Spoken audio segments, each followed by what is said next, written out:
अस्सलाम वालेकुम। तो सिमी इस वक्त अपने किचन से हाजिर है, जो कि खुदा का भी है लेकिन जो कि आजकल मेरा हो चुका है।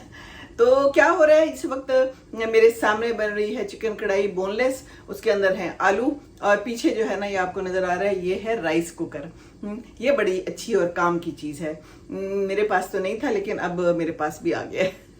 तो इसमें क्या होता है कि चावल आप भिगो लें, मैं तो इसके अंदर से जो इसका बर्तन है ना वो निकाल लेती हूँ और उसी में चावल भिगो के धो के इधर रख देती हूँ और आधा घंटा अगर भीगे रहें तो अच्छा होता है। और उसके बाद इसको ऑन कर देते हैं।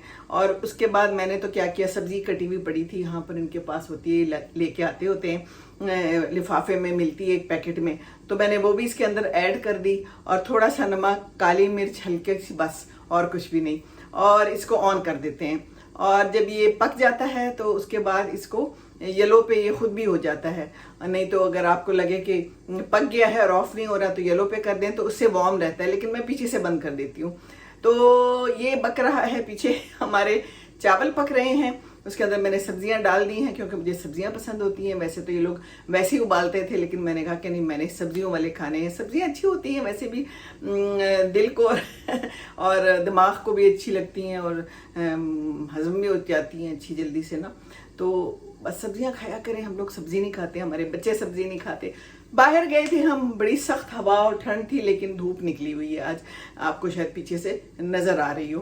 तो किसी ने आना था घर देखने, ये लोग बेचना चाह रहे हैं जैसे मैंने बताया, तो उसको कितने व्यूइंग होना है, तो व्यूइंग के लिए गए थे हम लोग, बच्चे को भी लेके गए क्योंकि घर से बाहर निकलना होता है। लेकिन हुआ क्या, हुआ ये कि वो लोग आए ही नहीं देखने के लिए। देखे तना ऐसे लोग भी होते हैं, अब पता नहीं वो कहाँ के थे बाशिंदे। तो अब वो जो बंदा था ना प्रॉपर्टी डीलर, वो भी बेचारा बड़ा परेशान था, कहता कि बड़ा गलत किया उन्होंने, वो आए क्यों नहीं। तो हम बेबी को फिरा के खैर वापस आ गए। तो अब बेबी जो है वो अपनी मामा के पास है, चेंज हो रहा है उसका सारा हिसाब किताब। ये हिसाब किताब भी बड़ा जरूरी है ना, है थोड़े थोड़े वक्फे से हिसाब किताब होता रहता है उसका। तो बहरहाल हमारा यहाँ पर किचन में हिसाब किताब हो रहा है। तो वैसे तो कल के पड़े हुए थे, पास्ता बनाया था खुदा ने कल मैंने बिल्कुल रेस्ट किया। कल संडे था, खुरम भी था, इन्होंने बच्चा संभाला, मैंने भी संभाला दरमियान में अपनी मर्जी से, और सोई मैं, अपनी नींद पूरी की। देखिए ये नींद पूरी करना भी जो है ना कभी कभी बड़ा जरूरी होता है। है तो माँ के लिए खास तौर पे या जो बच्चे को देख रहा हो उसके लिए, वैसे भी आम तौर पे भी जो है ना नींद पूरी करना बड़ा जरूरी है। आप लोग जब जॉब करते हैं पूरे हफ्ते, तो एक दिन अच्छी सी नींद जरूर पूरी कर लिया करें, नहीं तो दिमाग कुछ माऊफ सा रहता है। मेरा भी ऐसा ही था कल। तो कल खुदा ने पास्ता बनाया, परसों इन्होंने बाजार से मंगवा